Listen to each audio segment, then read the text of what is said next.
De Tesalonicenses. Bienvenidos, hermanos, bienvenidos. Y gracias a Dios por el clima que ya está mejorando, por lo menos ahora, ¿verdad? Ayer y hoy estuvo muy agradable. Bueno, Primera de Tesalonicenses, esta carta que Pablo escribió a la iglesia de Tesalónica, porque estaban confundidos. Él les había hablado del rapto de la iglesia. El rapto de la iglesia es una doctrina que está en la Biblia y que era un misterio en la antigüedad. En el Antiguo Testamento no lo aclara claramente la doctrina del rapto, pero Dios se lo dio a revelar a Pablo y él lo da a revelar a la iglesia. Y el día del rapto es cuando Cristo va a venir en las nubes a llevarse a su iglesia a casa. ¿Cuántos quieren ir al cielo? Amén. ¿Algunos no quieren ir al cielo? ¿Qué pasó? ¿A dónde quieren ir? No hay nada mejor que el cielo. Nada mejor que el cielo. Claro, todos queremos ir ahí, ¿verdad? Y el Señor no sabemos cuándo va a ser la última persona que va a venir a la salvación, y ese va a completar el número de los redimidos que van a ser parte de la iglesia. De ahí el Señor va a venir a arrebatar a su pueblo, a su novia, a su desposada, la iglesia, y va a estar con él por toda la eternidad. Ahora, el rapto va a suceder, no sabemos cuándo, puede ser en cualquier momento, cualquier día, puede ser de día, de noche, fin de semana, no sabemos cuándo, pero ¿qué nos dicen? El versículo que Él viene como ladrón en la noche. Los ladrones no avisan cuando vienen. Él va a venir y el mundo va a estar como está ahorita. Distraído, ocupado en otras cosas, preocupados por los deportes, por el trabajo, por la política, no pensando que Dios tiene un día en que Él va a venir a llevarse a su iglesia. Ahora, primero va a venir en las nubes a rescatar a su iglesia, y vamos a ver que dice que los muertos en Cristo, los que han muerto en Cristo, van a resucitar primero, y nosotros los que hayamos quedado vamos a ser arrebatados. Esto va a ser antes de la tribulación. La tribulación va a durar 7 años. La tribulación está dividida en dos partes. La tribulación, 3 años y medio, la gran tribulación, los otros 3 años y medio. Después, al final de la tribulación, Cristo regresa con todos sus santos. Nosotros vendremos con Él, y Él va a venir y va a enviar a sus ángeles a separar a la gente que haya sobrevivido de la guerra, de la gran tribulación. Más de la mitad de la gente que existe en el mundo en ese tiempo va a morir. Más de la mitad. Si eso sucediera ahorita, en el mundo hay como 8 billones. Más de 4 billones, más de la mitad morirían. Ahora imagínense cómo va a terminar el mundo con las guerras, la destrucción, el hambre, las enfermedades, todo lo que va a suceder, como dice en el libro de Revelación, empezando en el capítulo 6. Cuando Jesús rompe el primer sello, va a aparecer el anticristo. Y luego después viene aparece otro en un caballo rojo, que es el caballo de la guerra. Luego viene el caballo oscuro, negro o gris, que es el de las enfermedades, de las pestes. Y luego viene todo el hambre, cuando la gente se va a estar muriendo de hambre, porque ¿quién puede trabajar cuando hay una guerra? Eso es lo que va a suceder. Cristo va a venir antes de la tribulación y al final de la tribulación, primero por su iglesia y después a juzgar al mundo cuando envía a sus ángeles a separar los cristianos que sobrevivieron. Ellos van a entrar al reino milenario, cuando Cristo va a reinar por 1000 años en este mundo. Y nosotros que vinimos con Cristo, vamos a venir a reinar con Él también por 1000 años y después por toda la eternidad. Pero vamos a comenzar antes del capítulo 4, voy a leer del versículo 11, donde nos da el contexto de lo que vamos a estudiar ahora. Dice: mas el Dios y Padre nuestro y nuestro Señor Jesucristo dirija nuestro camino a vosotros. Y el Señor os haga crecer y abundar en amor unos para con otros y para con todos, como también lo hacemos nosotros para con vosotros, para que sean afirmados vuestros corazones irreprensibles en santidad delante de Dios, nuestro Padre, en la venida de nuestro Señor Jesucristo, con todos sus santos. Es cuando va a regresar con todos sus santos. Nosotros vendremos con Él. Y dice que crezcamos en amor. Y eso es lo que saben, que es lo que distinguía al mundo, en el mundo del primer siglo, los primeros siglos, distinguía a los cristianos de todas las demás religiones, que los cristianos se amaban unos a otros.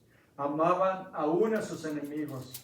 Eso distingue a los cristianos y es lo que nos dice, que crezcan en amor unos por otros y con todos los demás.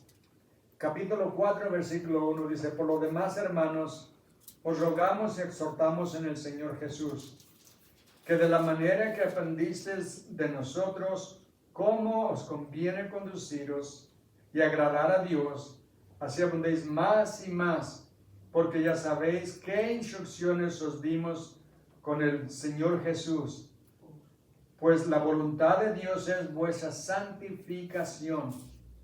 Saben, mucha gente pregunta, quisiera saber cuál es la voluntad de Dios para mi vida. Bueno, pues aquí nos lo dice, la santificación.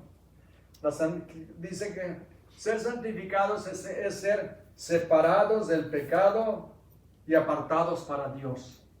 Eso es lo que es ser santificados. Y quiere que seamos santificados ahora. Nosotros hacemos nuestra parte y Dios hace lo demás.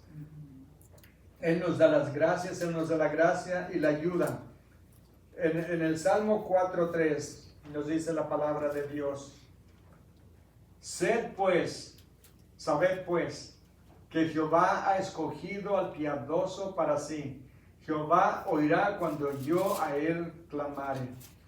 Que dice que Dios ha escogido para sí mismo, para Él, a los piadosos.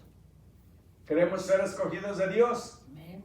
Ya nos escogió, si estamos en Cristo.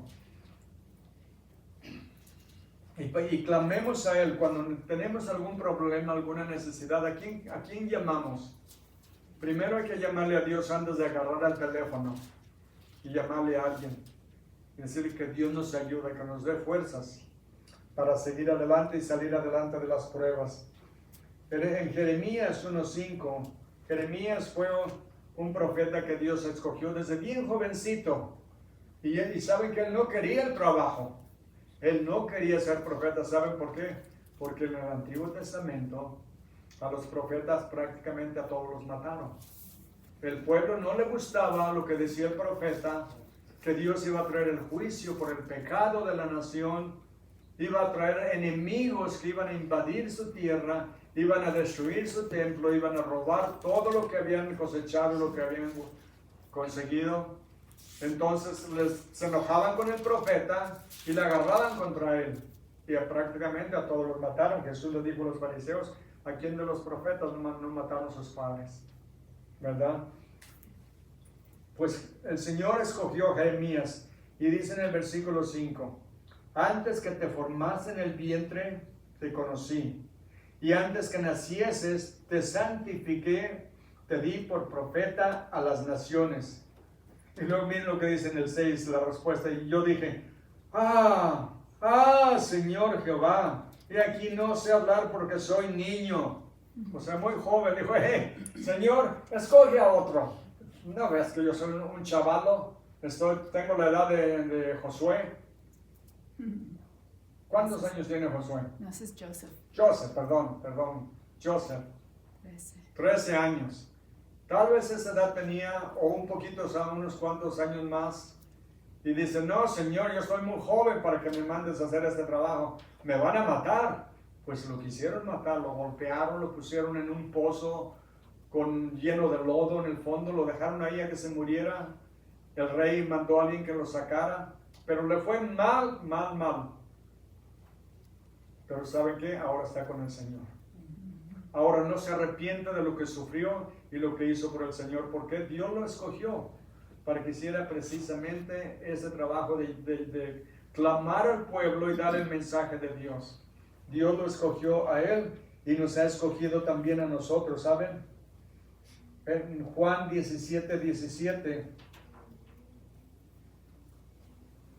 nos dice la palabra de Dios: santifícalos en tu verdad, tu palabra es verdad. En la oración de Jesús, que el Padre nos santifique, que seamos santificados en su bendita palabra, porque la palabra de Dios es pura, es como un jabón que limpia todo, nos lava, nos limpia. Y otra referencia que les quiero compartir está en Filipenses 2:12 y 13, que dice: por tanto, amados míos, como siempre han obedecido, no como en mi presencia solamente, sino mucho más ahora en mi ausencia, ocupaos en vuestra salvación con temor y temblor. Y ahora miren la ayuda que Dios nos da. Versículo 13. Porque Dios es el que en vosotros produce así el querer como el hacer por su buena voluntad. Dios quiere que tengamos un corazón que queremos hacer su voluntad. Él no nos da la energía y los deseos para que tengamos las obras a que Dios le agradan. Una vida de humildad, de sinceridad, de servicio, de amarnos unos a otros, perdonarnos unos a nosotros. Saben que los cristianos somos como piedras que lleva un río. ¿Saben lo que sucede cuando empiezan? Están todas puntiagudas, filosas, pero han visto las piedras de río que todas están bien lisas. De tanto tocarse y rasparse unas con otras en el camino, terminan perfeccionadas.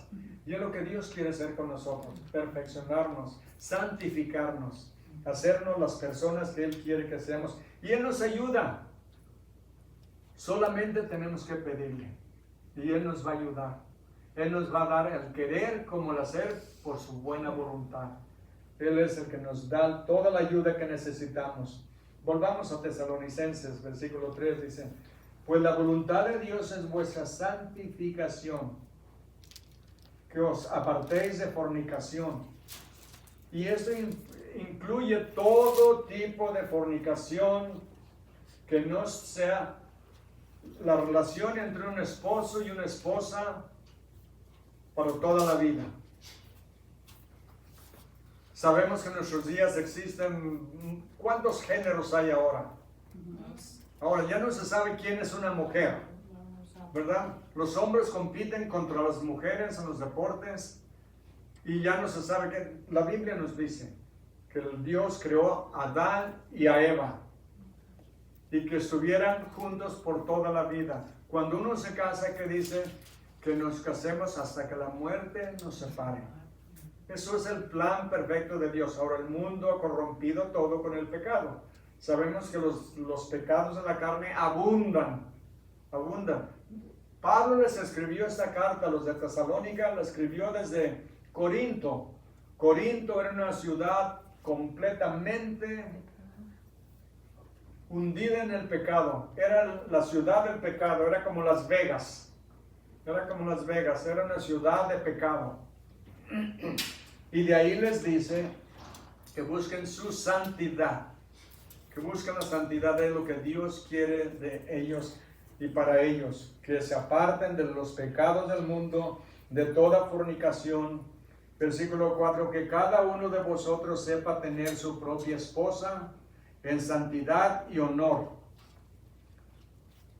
que no ande con ninguna otra, y él con otra o ella con otros, cada quien que esté unido a su marido para siempre. Es lo que nos dice. Versículo 5, no en pasión de concupiscencia como los gentiles que no conocen a Dios. Los cristianos no debemos de actuar como los incrédulos, los inconversos, que no conocen a Dios. Debemos de estar fieles a Dios, fieles a nuestro esposo y esposa, y a nuestra familia. Versículo 6 dice que ninguno agravie ni engañe en nada a su hermano, porque el Señor es vengador de todo esto, como ya os hemos dicho y testificado. Que no engañen a su amigo, a su hermano, que no le hagan daño, porque el Señor es el vengador. Saben que Dios nos va a juzgar a todos un día. Amén. Todos vamos a comparecer ante Él. Y Él es el juez, porque toda autoridad de Jesús dijo, toda autoridad me ha sido dada en el cielo y en la tierra. Y Dios ha designado a Jesús como el juez de toda la creación, de toda la humanidad. Todos vamos a comparecer un día ante Él. Y eso es lo que dice, que Él es el que va a juzgar.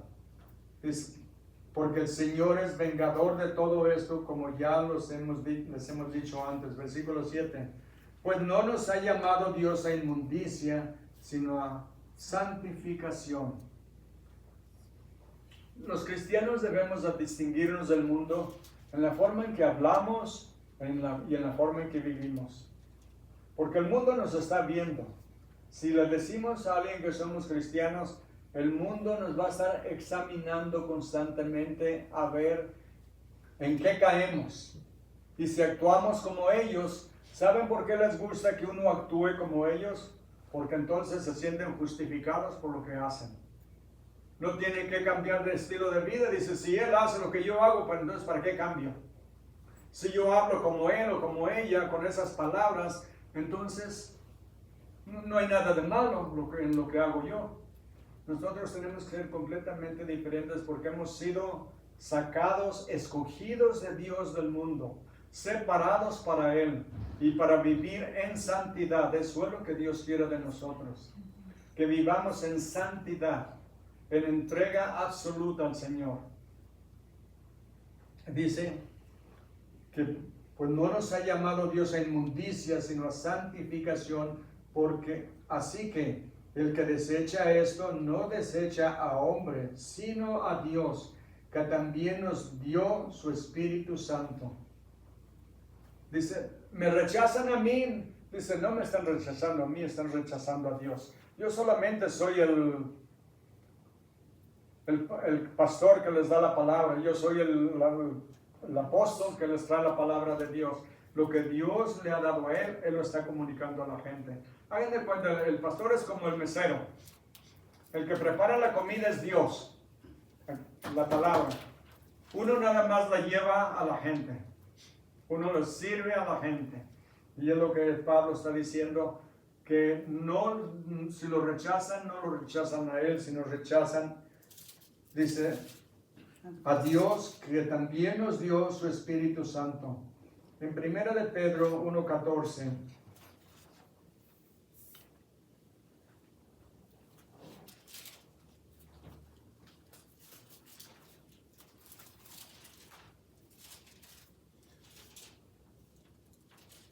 Dice, como hijos obedientes, no os conforméis a los deseos que antes tenías estando en vuestra ignorancia. Dice, ahora como hijos obedientes, ya no vivan como vivían antes. No se conformen al mundo.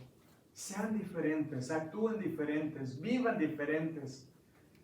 Que todos los que nos conocen alrededor, sobre todo nuestra familia, saben quiénes son los más difíciles de convencer de que hemos cambiado. Nuestra familia. ¿Por qué? Porque nos conocen. Porque nos conocen. Entonces, si nosotros actuamos como el mundo, entonces, ¿cómo vamos a impactar e influenciar a nuestra familia? Si actuamos como ellos. Y cuando les hablamos de Cristo, se van a reír de nosotros. Van a decir, oh, ¿para qué quieres que me haga cristiano? Yo no veo ningún cambio en tu vida. Tenemos que ser ejemplos para los demás. Eso es lo que Pablo está diciendo. Y Pedro también, que seamos ejemplo para los demás. Y ahora el versículo 9 dice, pero acerca del amor fraternal, no tiene necesidad de que les escriba, porque ustedes mismos han aprendido de Dios que se amen unos a otros. Qué lindo, ¿verdad? De nuevo les digo que en la iglesia primitiva decían los gentiles, los ateos, los inconversos, cómo se aman los cristianos, cómo se aman unos a otros. Y es el ejemplo que debemos darle al mundo. Ninguno somos perfectos. Ninguno caminamos sobre el agua, ¿verdad? Es más, algunos como yo no sabemos casi ni nadar. La última vez que me metí al mar y a la orilla, me dieron una revolcada a las olas. Salí con las bolsas llenas de arena. Dije, no me vuelvo a meter. Así es de que mucho menos caminar sobre el agua. Pero sí debemos de tratar de imitar. ¿Recuerdan lo que dijo Pablo? Imítenme a mí como yo imito a Cristo. Llevar una vida de limpieza, una vida limpia, una vida de amor, de entrega al Señor. Es lo que nos está diciendo.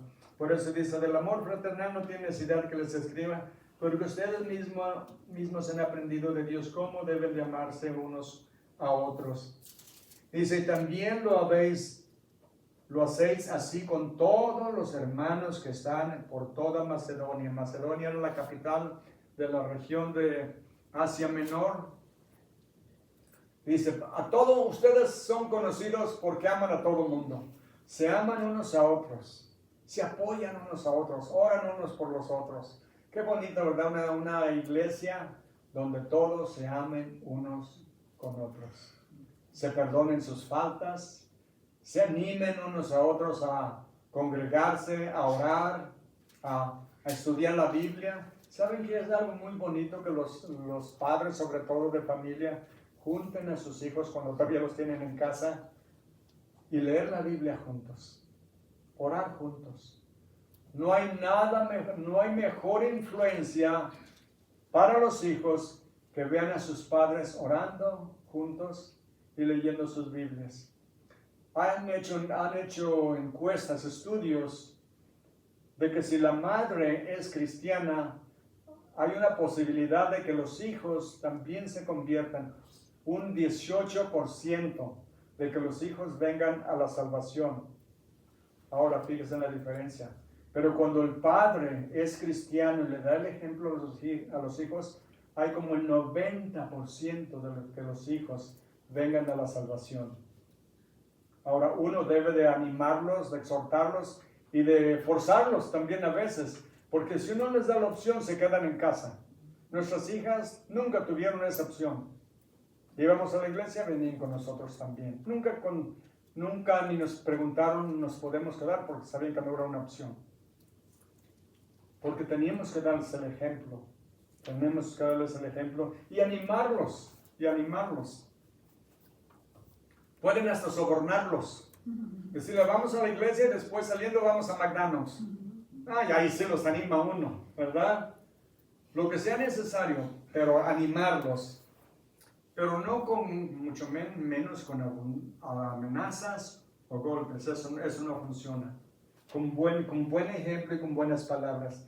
Versículo dice, y también lo hacen unos con otros como hermanos en toda Macedonia, pero les rogamos, hermanos, que abunden en ello más y más.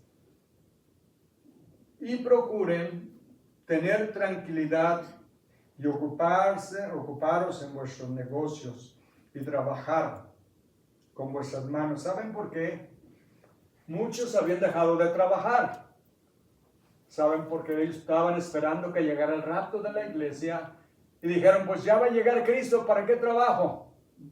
Otros dejaron su escuela, dejaron todo lo que estaban haciendo porque se iban a poner a esperar a Jesús que viniera.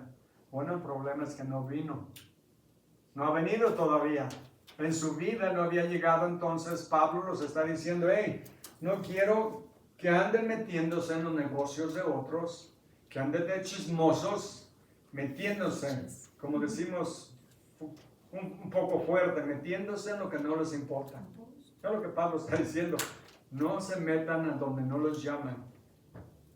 Pónganse a trabajar con sus propias manos. Dice que cada uno de vosotros sepa tener sus propias Dice, a fin de que procuren tener tranquilidad y ocuparos en vuestros negocios y trabajar con vuestras manos de la manera que os hemos mandado. Dice, no es una sugerencia, le estoy diciendo que se pongan a trabajar. Versículo 12, a fin de que os conduzcáis honradamente para con los de afuera y no tengáis necesidad de nada. Cuando uno trabaja tiene para gastar, ¿verdad? Tiene uno hasta para pasearse. Hay algo que los japoneses tienen un estilo de vida muy práctico y muy efectivo. Dicen, viven con el 80%, dan el 10% y ahorran el 10%. ¿Saben por qué? Porque si ahorra a uno el 10% por toda su vida, cuando se retira tiene bastante dinero. Lo práctico, da uno el 10%, ahorra el 10% y vive con el 80%. Se acostumbra uno y al rato ya no nota uno la diferencia. Pero bueno, eso es una práctica, la Biblia no lo dice, solamente aquí dice que trabaje uno para que no tengamos necesidad de nada. Ahora viene el tema del rapto, esto es algo muy, muy importante. Dice, tampoco queremos, hermanos, que ignoréis acerca de los que duermen, para que no os entristezcáis como los otros que no tienen esperanza. Porque si creemos que Jesús murió y resucitó, así también traerá Dios con Jesús a los que durmieron en él. Como les digo, estaban esperando el rapto, no había llegado Jesús, no había regresado por ellos y se empezaron a morir. Empezaron a morirse algunos de sus familias. Ellos estaban preocupados en que llegó el rapto y nos quedamos. Llegó el rapto y nos quedamos. ¿Y ahora qué vamos a hacer? Todos estamos esperando el rapto, ¿verdad? ¿De veras lo estamos esperando ansiosamente? La venida de nuestro Señor Jesucristo. Ellos estaban esperando y algunos se habían muerto y estaban desanimados. Y lo que les dice que nosotros que estamos aquí no precederemos a los que durmieron en Cristo, los que ya murieron. Porque cuando Cristo venga a llevarse a su iglesia, primero van a resucitar todos los que han muerto en Cristo. Los que murieron fuera de Cristo siguen en la tumba sus cuerpos y ellos siguen donde están en el lugar de tormento, en el infierno.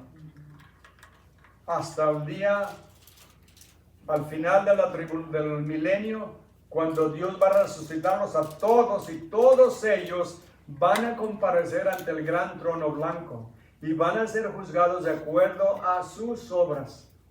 Ahora, los que murieron en Cristo van a resucitar en el rapto. Sus cuerpos van a ser transformados instantáneamente. Pero sus cuerpos van a ser transformados también. El cuerpo que tenían va a ser transformado en un cuerpo como el que tenía Cristo. Cuando Cristo resucitó, ¿recuerdan? Estaban todos los apóstoles reunidos, asustados, porque pensaban que iban a venir por ellos y arrestarlos y matarlos como a Cristo. Cristo entró a donde estaban ellos con las puertas cerradas.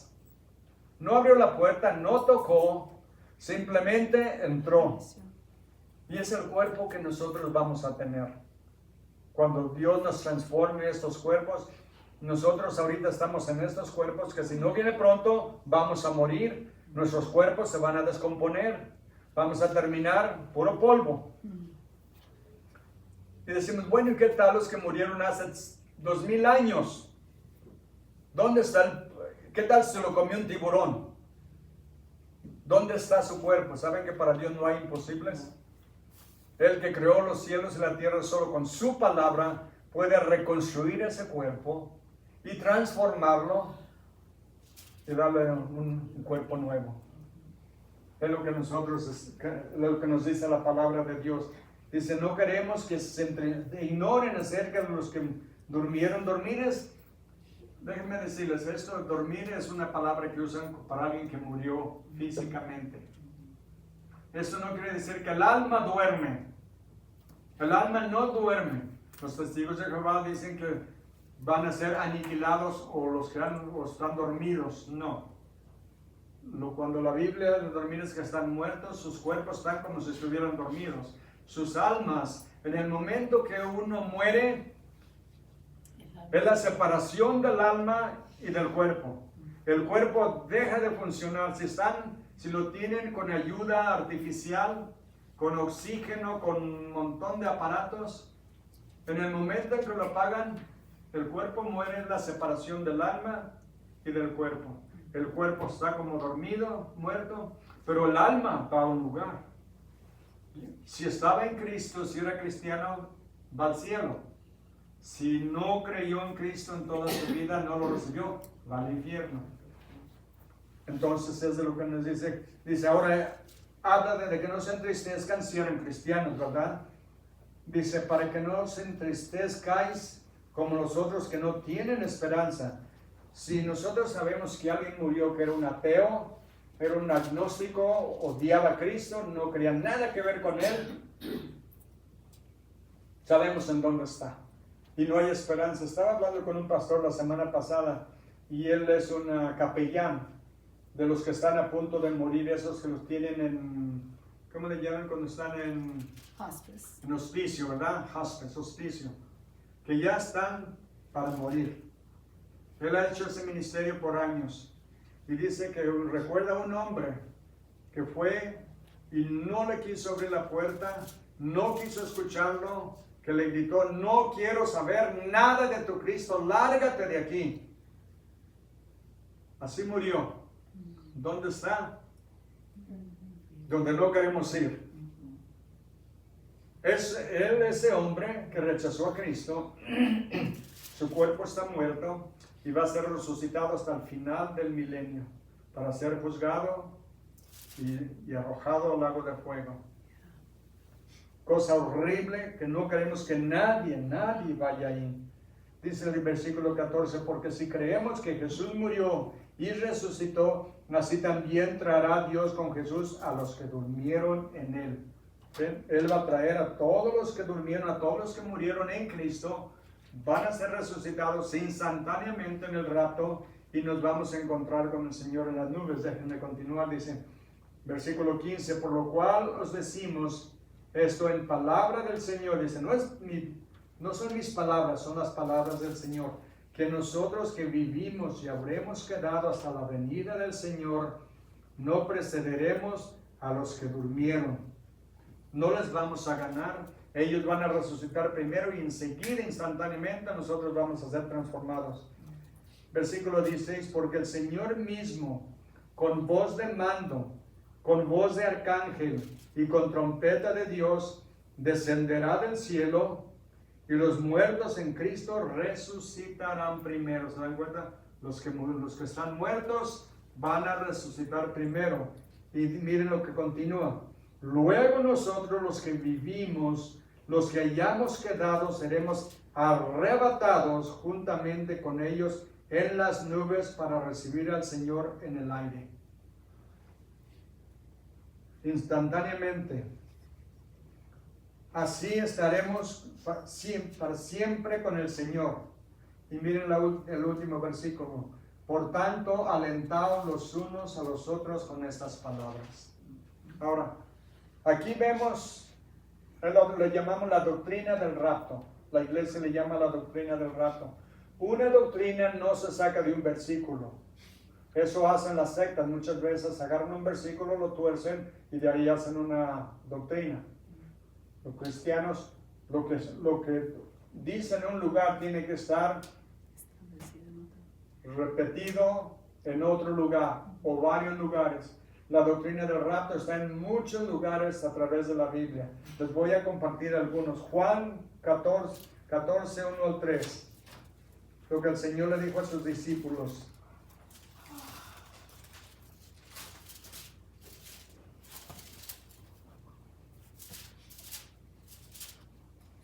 Juan 14, 1 al 3 dice, no se turbe vuestro corazón. ¿Creéis en Dios? Creed también en mí. En la casa de mi Padre muchas moradas hay. Si así no fuera, yo os los hubiera dicho.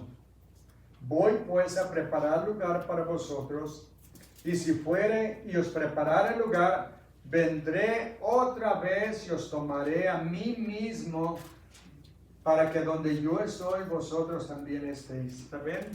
Aquí está la promesa que el Señor Jesús le está diciendo a sus discípulos. No se turben sus corazones. Como creen en mí, como creen en Dios, crean en mí. En la casa de mi Padre hay muchas moradas. Si así no fuera, se los hubiera dicho. Voy a preparar lugar para ustedes y vendré y los tomaré para que donde yo esté, ustedes también estén. Ahora en 1 Corintios 15 también habla sobre esto. 1 Corintios 15, 50. 1 Corintios 15, 50. Dice la palabra de Dios. Pero esto digo, hermanos, que la carne y la sangre no pueden heredar el reino de Dios, ni la corrupción hereda la incorrupción. He aquí os digo un misterio. Y la razón que dice les digo un misterio porque esto no era conocido en el Antiguo Testamento, el rapto.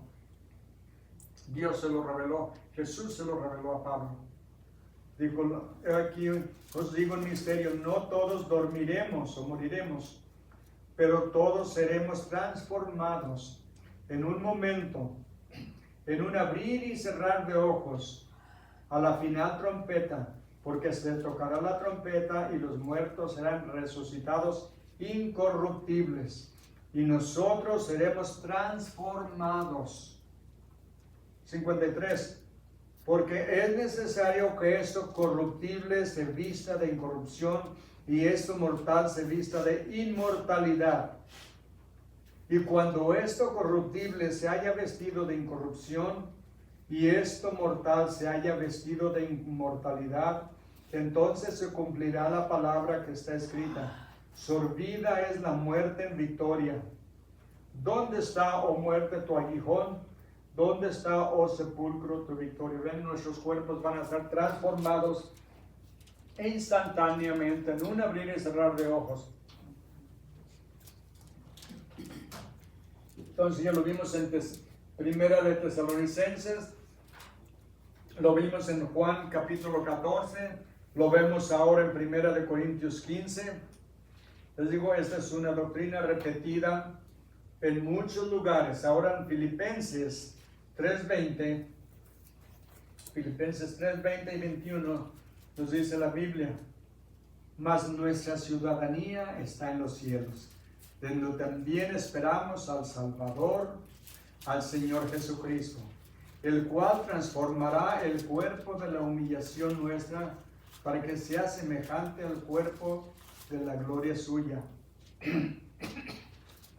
por el poder con el cual puede también sujetar a sí mismo todas las cosas. Que lo que dice, que transformará nuestros cuerpos de humillación y seremos semejante al cuerpo de la gloria suya. Increíble, ¿no se les hace? Lo que Dios tiene preparado para nosotros.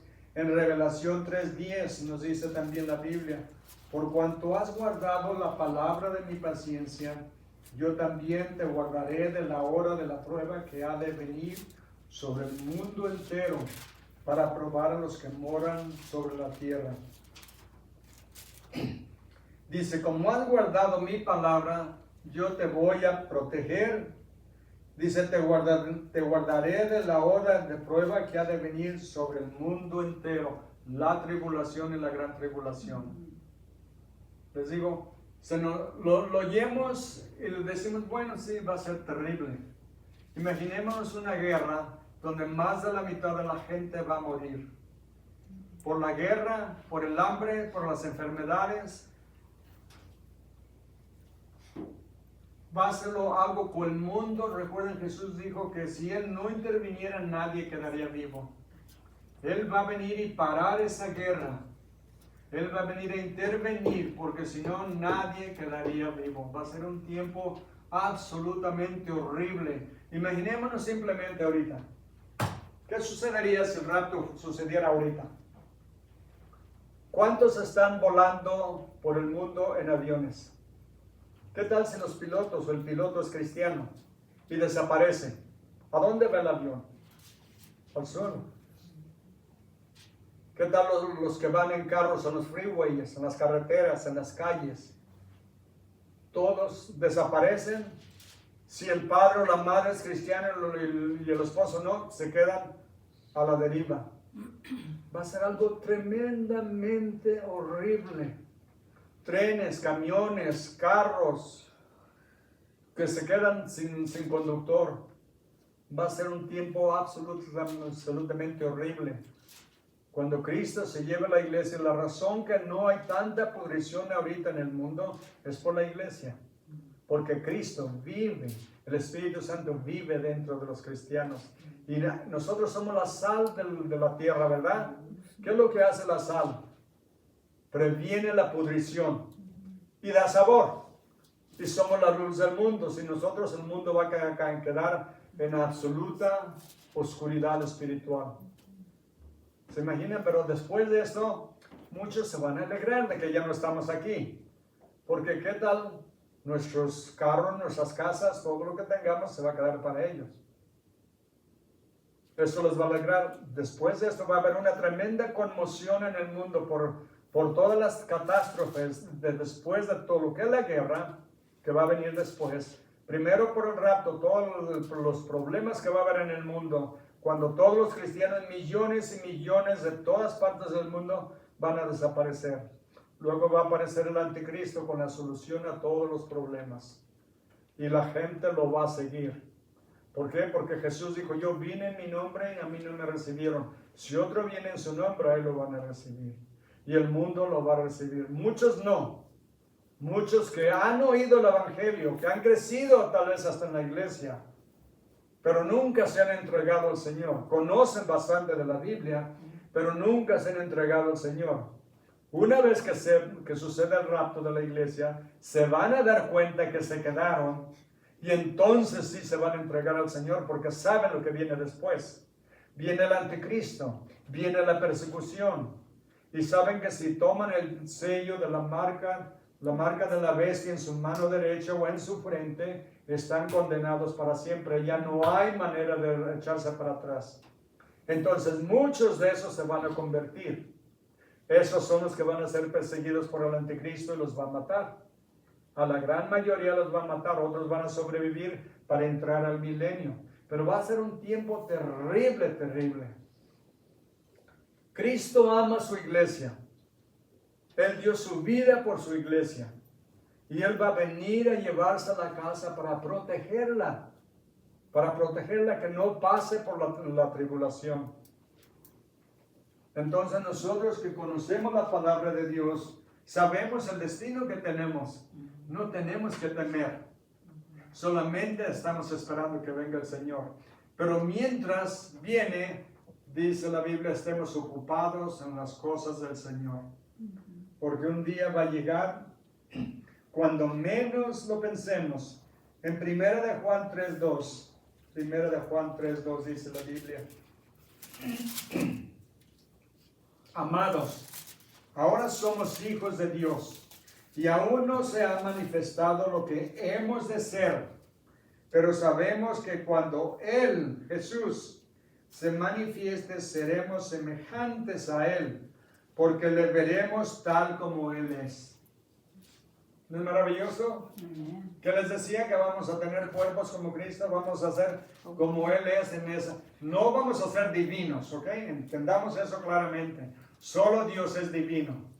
Pero nosotros vamos a tener cuerpos como el de Él y vamos a ser eternos y vamos a estar en su presencia y a donde Él vaya vamos a ir nosotros. Él va a regresar a la tierra a reinar por 1000 años. Al final de los 1000 años, todo lo que existe va a desaparecer. Todo va a ser quemado en una gran explosión catastrófica. Está en una de las cartas de Pedro. Todo esto, el cielo se va a enrollar como un pergamino. Nosotros no creemos que el cielo se puede tocar, ¿verdad? Ahorita yo no toco nada, pero Él sabe de lo que habla. Va a crear una nueva tierra y un nuevo cielo donde va a reinar la justicia. Amén. Y estaremos con Él para siempre. ¿No vale la pena seguirlo? Amén. Amarlo con todo nuestro corazón, obedecer su palabra y hablarle a los demás de lo que Dios tiene preparado para los que lo aman, pero también prevenirlos del juicio que viene para los que lo rechazan. Nosotros tenemos la solución a la enfermedad más grave que hay en el mundo, peor que el cáncer, el pecado. Porque el cáncer mata físicamente, pero el pecado mata espiritualmente y eternamente. Jesús dijo, no teman a los que pueden matar el cuerpo, teman al que tiene poder para destruir el cuerpo y el alma en el infierno. Por eso nosotros que conocemos la palabra de Dios, debemos de hablarle a nuestros seres queridos, vecinos, amigos y enemigos, para que conozcan lo que viene en el futuro. Todo esto va a suceder porque está en la Biblia. No sabemos cuándo, pero sí sabemos que va a suceder. Así es que estemos preparados todos los días, porque como que nos dice que va a venir como ladrón en la noche. Amén. Amén. Padre bendito, Dios omnipotente, Dios maravilloso, lo amamos, lo exaltamos, lo glorificamos, le damos toda la honra y toda la gloria. Lo veneramos, Señor. Le pedimos, Señor, que nos perdone nuestros pecados, que nos dé fuerzas para vivir la vida cristiana a la que nos ha llamado. Bendíganos, Señor, y denos ese valor y esa hambre de usted, hambre de su palabra, hambre de estar en su presencia. Y gracias, Señor, porque nos ha escogido, no porque lo merecemos, sino porque usted quiso elegirnos y luego nos dio la fe para que nosotros creyéramos, y por haber creído nos ha premiado con la vida eterna, Señor. Gracias en el nombre santo, bendito y único de nuestro Señor Jesucristo. Amén. Amén. Dios los bendiga, mis